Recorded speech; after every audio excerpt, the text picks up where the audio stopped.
Some stories were lost to time. Some were buried in silence. Until now. In the early 1900s, America felt like a world frozen in time. A world where the rules were so deeply rooted that no one dared to question them. Women lived inside those rules, guided by expectations so strict. They shaped every breath, every movement, every dream. A woman's behavior had to be polite.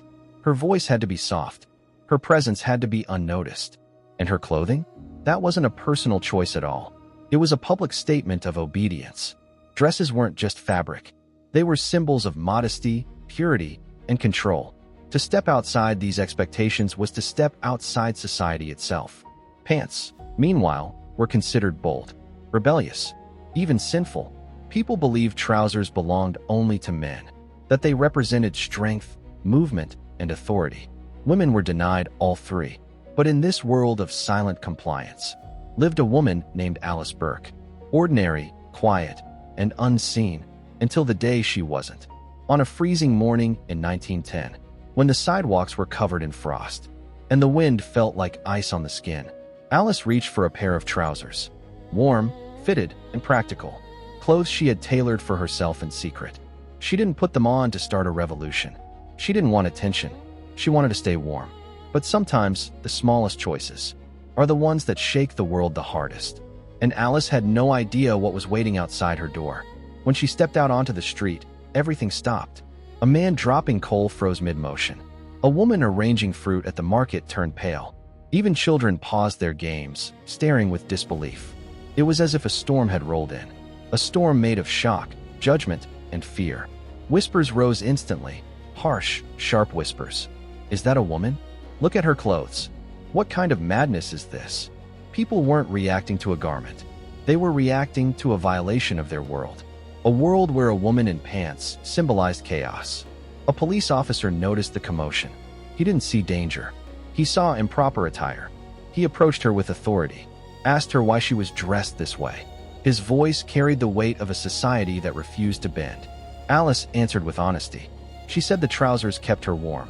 She said they were practical. Her calmness angered him. Her logic threatened him. Because she wasn't acting like someone who had done something wrong. He declared she was breaking public decency laws. He insisted she accompany him to the courthouse. Not as a citizen, but as an offender. People followed in a quiet swarm. Some out of curiosity, others out of outrage. Inside the courthouse, the tension felt suffocating. A sea of faces turned toward her. Some cold, some disgusted, some confused. The judge entered with a stern, stiff expression. He didn't see her as a person. He saw her as a challenge. He called her attire unfeminine, disruptive, dangerous. Words that cut deeper than any law. Words designed to shame. He fined her without hesitation and delivered a warning like a threat. Repeat this offense, and you will be jailed. But the punishment didn't end there. The world outside the courtroom was waiting, and it had sharper claws. Newspapers turned her into a spectacle overnight. Headlines mocked her. One paper called her the Trouser Girl. Another claimed she was trying to become a man. Cartoonists sketched her with exaggerated features. People laughed at drawings of her standing proudly in trousers. But Alice wasn't laughing. Her reputation was in flames. Yet her spirit remained unbroken. She didn't hide. She didn't go back to dresses. She continued wearing pants.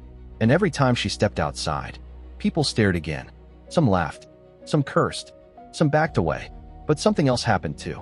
Something quiet. Something powerful. People noticed her bravery. Whispered conversations began behind closed doors. Women asked themselves questions they were never allowed to ask. Why can't we choose? Why is this forbidden? Who made these rules? Alice had become more than a scandal. She had become a symbol of defiance and possibility. Even without trying, she shook the cage, and others began to see the bars. At the same time, the world was changing. Women were stepping into new roles, demanding the right to vote, demanding freedom. Clothing became part of this fight. Pants symbolized movement, strength, and independence. Everything society told women to avoid. As bicycles flooded American streets, long skirts proved dangerous, caught in chains and wheels. So women began wearing bloomers. It was a small shift, but a loud one. A shift toward practicality over tradition. By the 1920s and 30s, cities transformed. Jazz filled the air, cars clogged the streets, and fashion began to follow the rhythm of modern life. Hollywood added fuel to the fire. Katharine Hepburn wore trousers in public with grace and confidence. Marlene Dietrich even wore a tuxedo on stage, stunning audiences. Their choices were bold. People gasped, but many secretly admired them. Suddenly, pants were not just clothing. They were statements, whispers of a future where women could be both feminine and free. Still, judgment lingered. Many schools banned girls from wearing trousers. Workplaces punished women for coming in dressed like men. Some restaurants would refuse to serve a woman in pants. Security would escort them out. The humiliation was real. Then everything changed almost overnight. Because the world went to war. When World War II shook the globe, millions of men left their jobs to fight, and millions of women stepped in to take their place. Factories filled with women in uniforms. Uniforms that required pants for safety. Loose dresses could kill on a factory floor. Women operated machinery, hammered metal, built aircraft and weapons. They worked with strength the world never acknowledged. And pants were a part of that strength. For the first time, society accepted, not willingly, but necessarily, that women could wear trousers. After the war, many expected women to return to dresses, to return to silence, to go back to being invisible. But they had changed. The world had changed. And the old rules no longer held the same power. By the 1950s, pants became common in homes. Women wore them for gardening, chores, and comfort. A quiet rebellion stitched into everyday life. But true equality was still far away. Schools continued enforcing dress codes. Companies insisted women wear skirts to be professional.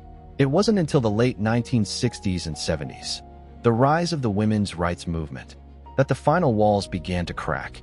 Pantsuits became political. Women marched in them, spoke in them, worked in them. Clothing became a declaration. We decide who we are. In 1972, a U.S. court ruled that schools could not punish girls for wearing pants. A victory nearly unthinkable in Alice's time. By the 1980s, the debate was done. Pants were everywhere. Offices, schools, government buildings. Normal, accepted, unquestioned. And behind this normalcy lies the quiet courage of women like Alice Burke. Women who paid a price for their freedom. Alice never sought fame, never wrote a book, never stood on a stage. But her resistance mattered. Her small act echoed across decades. It became part of a larger story. A story of women stepping forward where they were told not to. Alice didn't see herself as a rebel. But history is filled with rebels who didn't know they were rebels. She simply refused to betray her own comfort. Her act was small, but the message was huge. I choose what I wear. A sentence so simple, yet once so revolutionary. Her story shows how revolutions begin, not with armies or speeches, but with everyday courage. A woman stepping onto a street, in a pair of trousers, and refusing to apologize. She shook the silence. She cracked the wall. She gave others permission to imagine a different world. And today, when you pull on a pair of jeans, without fear, without hesitation, without thought, you are walking in the freedom she helped create. A freedom woven through decades of defiance. A freedom built from whispers, not shouts. A freedom born from a quiet rebellion. Alice's legacy isn't carved into monuments. It lives in everyday life. In school halls, in office buildings, in city streets, in every woman who dresses for comfort, not permission. This is her story. A story of a woman who dared to defy a rule that no longer made sense. A story of courage, of resistance, of a simple pair of pants that helped reshape the world. And that is the quiet power of a woman who chooses for herself.